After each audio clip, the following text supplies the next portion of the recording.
ಶಿವರಾತ್ರಿ ಹಬ್ಬಕ್ಕೆ ವಿಶೇಷವಾಗಿ ಪ್ರಸಾದವನ್ನ ಮಾಡಿ ತೋರಿಸ್ತಾ ಇದ್ದೀನಿ ಫ್ರೆಂಡ್ಸ್. ಈ ಗೊಜ್ಜು ಅವಲಕ್ಕಿಯನ್ನ ನಾವು ನೈವೇದ್ಯಕ್ಕೂ ಮಾಡಬಹುದು, ಹಾಗೆ ಉಪವಾಸ ಇರೋರು ಕೂಡ ಸೇವಿಸಬಹುದು.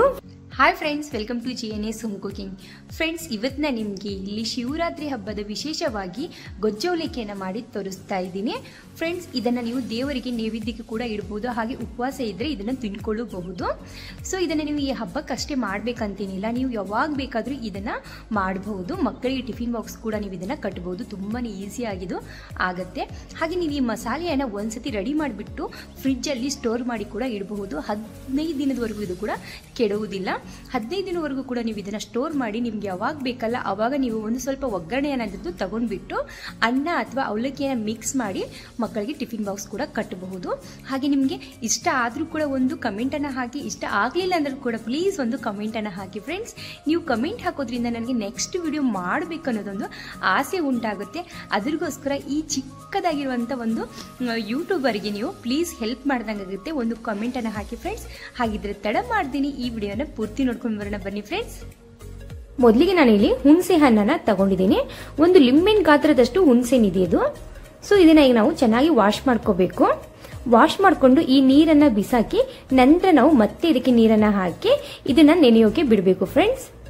ಈ ಹುಣಸೆ ಹಣ್ಣು ನೆನೆಯೋವರೆಗೂ ನಾವು ಅವಲಕ್ಕಿಯನ್ನ ರೆಡಿ ಮಾಡ್ಕೊಳ್ಳೋಣ. ಈಗ ನಾನಿಲ್ಲಿ ದಪ್ಪ ಅವಲಕ್ಕಿಯನ್ನ ತಗೊಂಡಿದ್ದೀನಿ. ಇದನ್ನ ಚೆನ್ನಾಗಿ ಕ್ಲೀನ್ ಮಾಡ್ಕೊಂಡು ತಗೊಂಡಿದ್ದೀನಿ ಫ್ರೆಂಡ್ಸ್. ಇದನ್ನ ಒಂದು ಮಿಕ್ಸಿ ಜಾರಿಗೆ ಈಗ ಸೇರಿಸಬೇಕು. ನಾನಿಲ್ಲಿ ಈ ಗ್ಲಾಸ್ಲಿಂದ 1 ಗ್ಲಾಸ್ ಆಗುವಷ್ಟು ಅವಲಕ್ಕಿಯನ್ನ ತಗೊಂಡಿದ್ದೀನಿ. ಇದು 1/4 kg ಆಗುವಷ್ಟು ಅವಲಕ್ಕಿ ಇದೆ. ಸೊ ಈ ರೀತಿಯಾಗಿ ದಪ್ಪವಾಗಿರುವಂತ ಅವಲಕ್ಕಿಯನ್ನೇ ತಗೊಳ್ಳಿ. ಇದನ್ನ ನಾವೀಗ ಯಾವ ರೀತಿ ರುಬ್ಕೋಬೇಕಂತ ಕೂಡ ತೋರಿಸ್ತೀನಿ.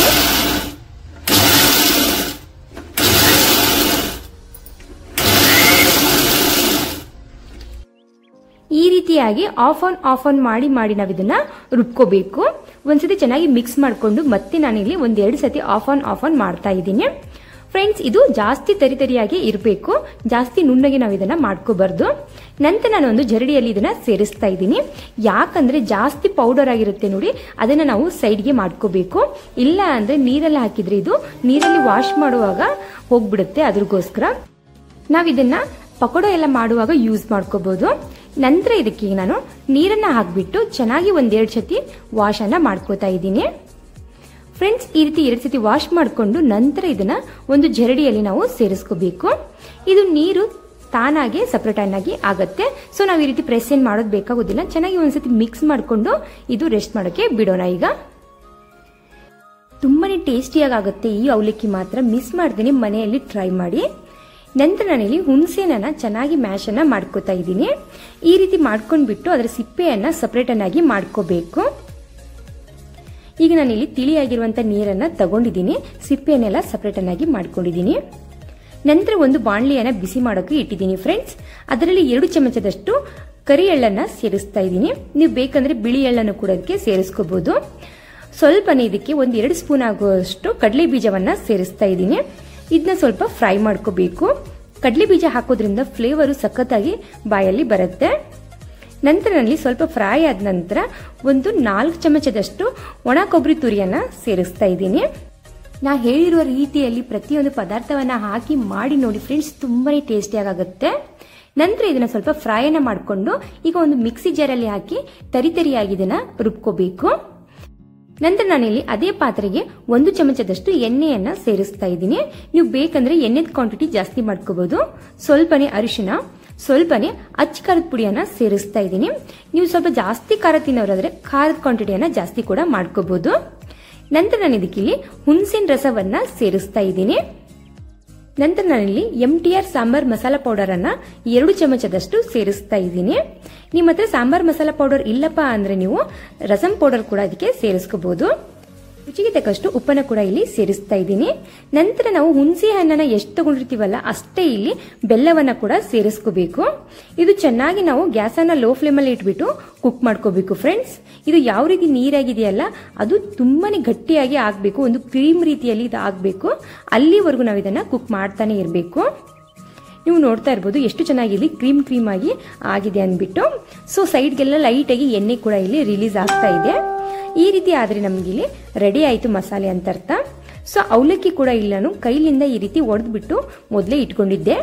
ಸೊ ಈಗ ನಾವು ಅವಲಕ್ಕಿಯನ್ನ ಕೂಡ ಇದಕ್ಕೆ ಸೇರಿಸ್ಕೋಬೇಕು. ಫ್ರೆಂಡ್ಸ್, ಈ ವಿಡಿಯೋ ನಿಮಗೆ ಇಷ್ಟ ಆದರೆ ಯೂಸ್ಫುಲ್ ಅನ್ಸಿದ್ರೆ ಪ್ಲೀಸ್ ಒಂದು ಲೈಕ್ ಮಾಡಿ, ಹಾಗೆ ನನಗೆ ಕಮೆಂಟ್ ಹಾಕೋದನ್ನ ಮರಿಬೇಡಿ ಫ್ರೆಂಡ್ಸ್. ನೀವು ಕಮೆಂಟ್ ಹಾಕೋದ್ರಿಂದ ನನಗೆ ನೆಕ್ಸ್ಟ್ ವಿಡಿಯೋ ಮಾಡಬೇಕು ಅನ್ನೋದು ಒಂದು ಆಸೆ ಉಂಟಾಗುತ್ತೆ.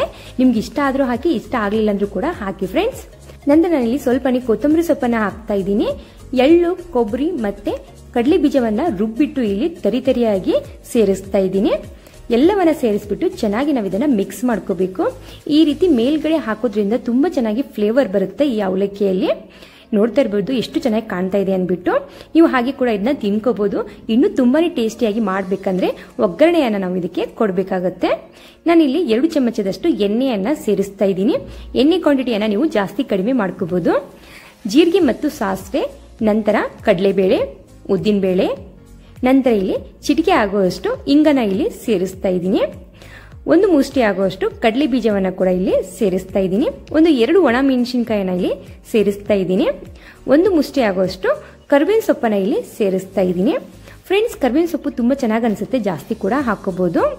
ಮೇಲ್ಗಡೆ ನಾನಿಲ್ಲಿ ಮತ್ತೆ ಸ್ವಲ್ಪ ಕರ್ಬೇವಿನ ಸೊಪ್ಪನ್ನ ಸಣ್ಣ ಪೀಸಸ್ ಆಗಿ ಕಟ್ ಮಾಡಿಕೊಂಡು ಇಲ್ಲಿ ಸೇರಿಸ್ತಾ ಇದ್ದೀನಿ. ಈ ರೀತಿ ಸೇರಿಸೋದ್ರಿಂದ ಫ್ಲೇವರು ಸಖತ್ತಾಗಿ ಬರುತ್ತೆ. ಯಾಕಂದ್ರೆ ಎಣ್ಣೆಯಲ್ಲಿ ಇದು ಫ್ರೈ ಆಗೋದ್ರಿಂದ ಫ್ಲೇವರು ಎಣ್ಣೆಯಲ್ಲಿ ಹೋಗುತ್ತೆ. ಅದಕ್ಕೋಸ್ಕರ ಚೆನ್ನಾಗಿ ಈ ರೀತಿ ಮಿಕ್ಸ್ ಮಾಡಿಕೊಂಡು ನಾವೀಗ ಅವಲಕ್ಕಿಯಲ್ಲಿ ಇದನ್ನ ಸೇರಿಸಬೇಕಾಗತ್ತೆ.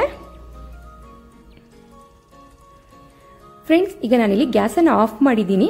ಸೊ ಈಗ ನಾನಿಲ್ಲಿ ಚೆನ್ನಾಗಿ ಮಿಕ್ಸ್ ಮಾಡಿಕೊಂಡು ಗ್ಯಾಸನ್ನು ಆನ್ ಮಾಡಿ ಮತ್ತೆ ಇದನ್ನ ಸ್ವಲ್ಪ ಬಿಸಿಯನ್ನಾಗಿ ಮಾಡ್ಕೋತಾ ಇದ್ದೀನಿ. ಗೊಜ್ಜು ಅವಲಕ್ಕಿ ಇಲ್ಲಿ ರೆಡಿ ಆಯಿತು. ತುಂಬಾನೇ ಟೇಸ್ಟಿಯಾಗಿ ಆಗುತ್ತೆ ಫ್ರೆಂಡ್ಸ್. ಈ ರೆಸಿಪಿಯನ್ನು ಮಿಸ್ ಮಾಡ್ದೇನೆ ಮನೆಯಲ್ಲಿ ಟ್ರೈ ಮಾಡಿ. ಹಾಗೆ ಈ ವಿಡಿಯೋ ನೋಡಿದ್ದಕ್ಕೆ thank you so much friends.